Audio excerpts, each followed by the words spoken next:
E a Kepler Weber, hein? E aí, Gleison? Ela tá barata? Acredito que sim. E bons dividendos tá pagando? Vamos ver hoje? Será que vale a pena? Enfim, eu vou te ajudar a responder essas dúvidas nesse vídeo.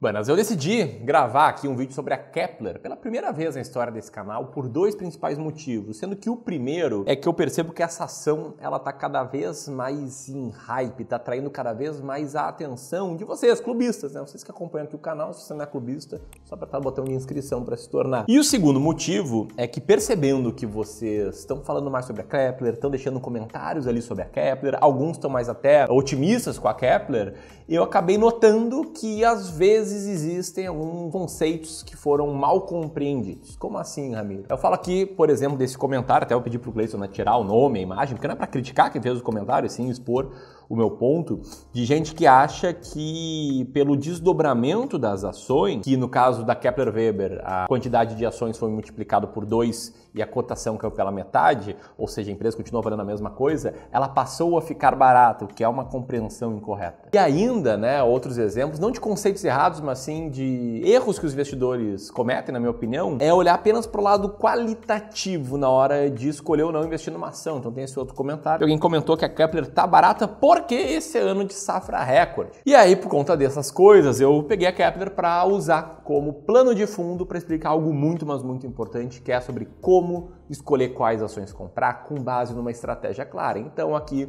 nos próximos minutos, eu vou falar bastante sobre a Kepler, sobre o que ela faz, como é que foram os resultados recentes, vou falar sobre os dividendos da Kepler e também eu vou falar se Kepler está barata ou não, é claro, de acordo com o meu método, e vou te mostrar como saber sempre se uma ação está barata ou não. Se parece legal, deixa o dedo no like que vamos começar aqui falando sobre a empresa, né? O contexto inicial. O que faz a Kepler? Então a Kepler Weber é uma empresa brasileira que é líder em soluções para pós-colheita de grãos na América Latina. Ou seja, ela basicamente entrega soluções completas e inovadoras de beneficiamento, movimentação e conservação de grãos. Só que não era isso que ela fazia lá atrás. Ela surgiu em 1925, originalmente como uma pequena ferraria fundada pelos irmãos Otto Kepler e Adolfo Kepler Jr. E hoje a Kepler tem números bem impressionantes.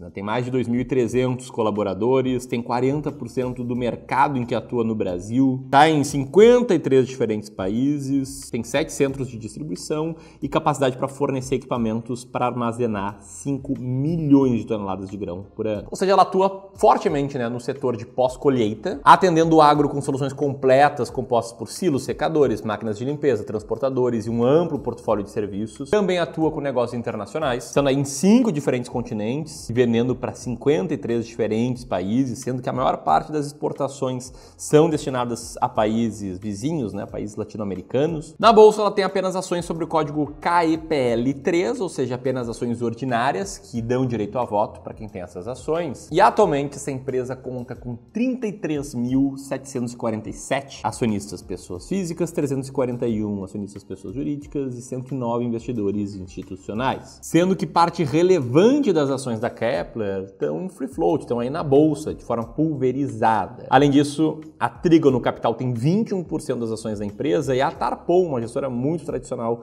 de investimentos, tem 8,57%. No passado recente, as ações da Kepler trouxeram um bom desempenho nos anos de 2019, 2020, 2021, 2022, embora nesse ano elas estejam aí caindo mais ou menos 4% e elas tenham sofrido também lá atrás em 2018. E em termos de múltiplos, a Kepler hoje opera no mercado a apenas 2,42 vezes a sua relação de preço para o lucro, possui uma relação de preço para o valor patrimonial acima de 1, tem um EV/EBIT bem baixo, abaixo da média, e bons números de quality, né? Um alto retorno sobre capital tangível, um alto retorno sobre capital investido e também sobre o patrimônio líquido, com margens também bastante saudáveis. Outro ponto que eu preciso te mostrar aqui sobre Kepler é sobre os resultados recentes da empresa, que eu quero destacar aqui 5 principais pontos. Primeiro, sua receita líquida, que operou com uma queda de 26% em relação ao mesmo período do ano passado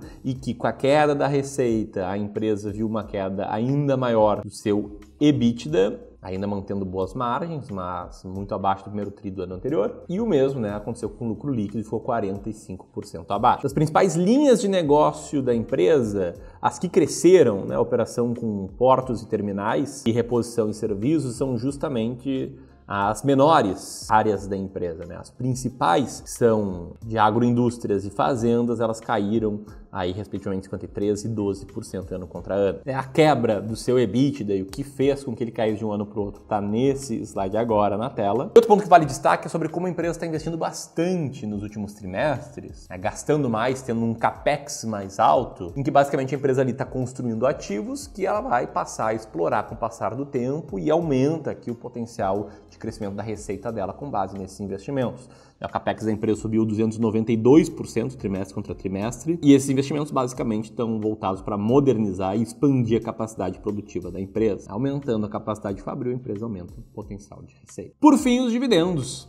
O payout da empresa em 2022 ficou em 46% e em regime de caixa em 2023 ficou acima de 100%. O valor total distribuído de dividendos de 77,7 milhões tem ficado abaixo até aqui do que no ano de 2022. Esse é um gancho bom porque muitos investidores se interessam majoritariamente em comprar empresas boas pagadoras de dividendos. Eu sei que isso é uma coisa que você pode estar pensando, né? Poxa, Ramiro, e aí? A Kepler ela é uma boa pagadora de dividendos? Bom, o primeiro filtro que você pode usar para saber disso é olhar para a composição do IDIV, né? Vai lá no Google, digita IDIV B3, clica ali no link da B3, primeiro resultado da pesquisa, você vê todas as empresas que estão no índice de boas pagadoras de dividendos da B3. Nada mais é do que uma lista de empresas que passaram pelos critérios da B3 de consistência e volume de pagamento de dividendos. E se você for procurar por Kepler, né, largar um Kepler 3, você vê que a Kepler está lá no IDIV, com uma participação de 0,56%, arredondando, né? 0,57%. Sinal de que ela aí se mostrou consistente.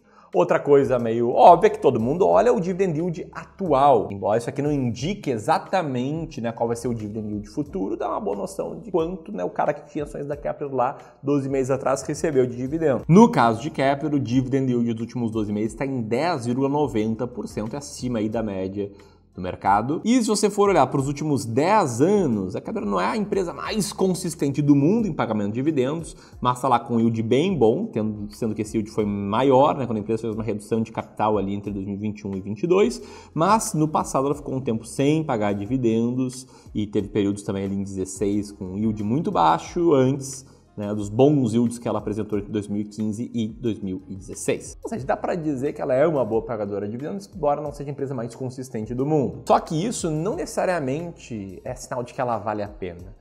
Isso vai depender muito da tua estratégia. É justamente sobre isso que eu quero falar agora, né? Será que vale a pena investir na Kepler Weber? E aí me colocando no lugar de um investidor comum, né? Eu, Ramiro, sou gestor de investimentos, estou no mercado já há 10 anos, mas me colocando no teu lugar, né? Tu que me assiste aqui, certamente assiste outros canais muito bons de finanças aqui no YouTube, certamente lê sites de notícias e tenta ser um investidor bem informado para tomar boas decisões ali com o teu dinheiro, preservar e multiplicar ele. Eu sei que às vezes essa tarefa pode ser meio enlouquecedora. Por que isso, tá? Porque de um lado, sempre vão ter os otimistas com o futuro de uma determinada ação, de uma determinada empresa. No caso da Kepler, a gente vê comentários assim. A MyCap, por exemplo, dizendo que a Kepler deve se beneficiar com a maior produtividade do Brasil. O Marcos Saravalho, um cara bem bom, dizendo que a Kepler pode se valorizar bastante com o novo plano safra. Vários analistas sell-side que cobrem a empresa colocando um preço-alvo bastante acima do preço da cotação atual da empresa, né? A Kepler está cotada em R$ 9,00 e aí tem uma galera falando que o preço-alvo dela é 14, 15, 16, 20. O nosso colega aqui, que mais cedo eu mostrei, que diz que não, ela tá barata porque a safra vai ser alta. Enfim, né? Tem um lado ali dos otimistas e cada um do seu jeito, com a sua estratégia, explicando por que tá otimista. E tem também, é claro, tanto para a Kepler quanto para qualquer outra empresa, o lado dos pessimistas. Quem olha ali o resultado recente e fica um pouco assustado, quem lê uma manchete como essa e vê o Morgan Stanley, um grande banco de investimentos, reduzindo participação na empresa, quem olha para algumas métricas, como o preço por valor patrimonial e acha muito alto e por isso nem pensa em investir na empresa. E na média, tem um comentário que ilustra bem, né, como é que o investidor se sente. O cara falando que cada um fala uma coisa e quem não sabe acaba desistindo. Ok, é uma versão meio dramática de como o investidor médio se sente, mas o fato é que sim, cada um fala uma coisa, porque existem diferentes filosofias de investimentos, diferentes formas de enxergar o mercado e para mim essa é uma das belezas de investir, né? Porque se fosse uma coisa que todo mundo pensa igual e todo mundo chega à conclusão igual, o que aconteceria? Todo mundo teria as mesmas ações na mesma proporção e todo mundo teria um resultado médio na média do mercado, sendo que se todo mundo tivesse as mesmas ações e ninguém tivesse outras ações, essas outras que ninguém teria ninguém compraria, elas ficariam muito baratas, porque os vendedores que quisessem se desfazer delas iam ter que vender a qualquer preço. E aí, eventualmente, essas ações que ninguém quer ter seriam ações baratas. Em outras palavras, tá? Não existe uma só forma de enxergar o mercado e isso é bom. Acaba vencendo no mercado quem toma suas decisões de investimentos com base, primeiro, numa estratégia clara, que esse investidor consiga seguir com consistência no longo prazo, e segundo, né, quem segue uma estratégia vencedora no longo prazo. Quem é clubista há mais tempo, né? Tá aqui entre os primeiros 1 milhão de seguidores, deve ter me ouvido falar várias vezes da explicação da estratégia das ações mais baratas da bolsa, que é a estratégia que eu sigo e que basicamente me faz comprar apenas empresas com alto earning yield, e nada mais é do que o lucro operacional dividido pelo valor total que a gente tem que pagar para comprar uma ação. E que é uma estratégia que não define preço-alvo, não define preço teto, não define esse tipo de coisa. Ele simplesmente compara no relativo todas as ações da bolsa, chegando no ranking mais ou menos assim.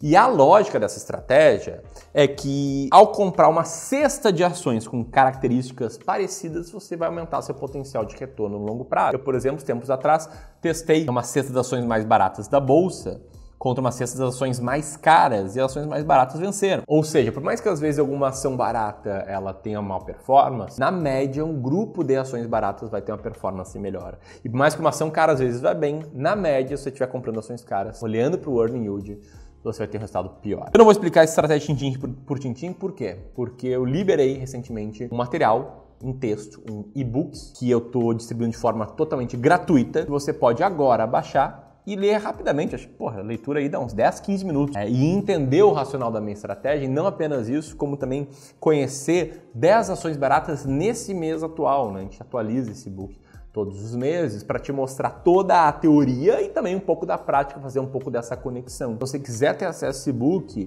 vou deixar o link aqui em cima e também aqui na descrição, no comentário fixado, para não ficar aqui falando horas e horas da estratégia. E aí se você estiver pensando, tá, Miro, ok, eu entendi, tem tua estratégia, vejo todos os vídeos, já sabia disso, mas quer apertar barato ou não na tua estratégia? Bom, para quem tem estratégia, entender se uma ação tá barata ou não é muito, mas muito fácil. Eu já vou te falar como tu pode investir com base nessa estratégia, mas antes. Kepler atualmente é a terceira ação mais barata da bolsa, com um earning yield de quase 30%.